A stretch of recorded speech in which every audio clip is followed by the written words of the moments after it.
சப்பாத்தி, இட்லி, தோசை, சோறு இது எல்லாத்துக்கும் நல்ல காம்பினேஷனான நாட்டுக்கோழி கிரேவி இந்த மாதிரி சமைச்சு பார்க்கலாம் வாங்க.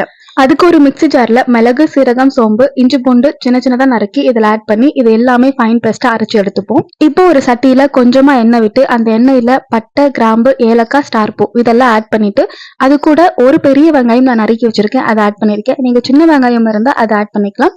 அது வதங்குறதுக்காக கொஞ்சமா உப்பு ஆட் பண்ணி அதை நல்லா வதக்கிட்டு அது வதங்கின பின்னாடி அது கூட ஒரு கொத்து கருவேப்பிலை, 2 பெரிய சைஸ் தக்காளி சின்ன சின்னதா நறுக்கி இதுல ஆட் பண்ணிருக்கேன்.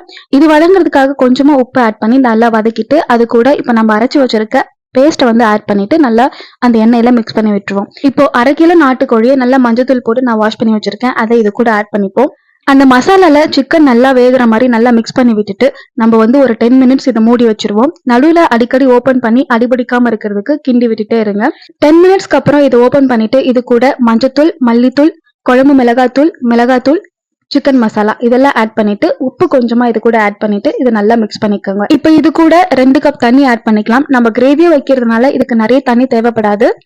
தண்ணி ஆட் பண்ண பின்னாடி 5 மினிட்ஸ் நல்லா கொதிக்க விட்டு அது கூட கொஞ்சமா பெப்பர், கொத்தமல்லி தூவிட்டு ஒரு 2 மினிட்ஸ் கொதிக்க விட்டு நம்ம வந்து இறக்கி சர்வ் பண்ண ஸ்டார்ட் பண்ணலாம்.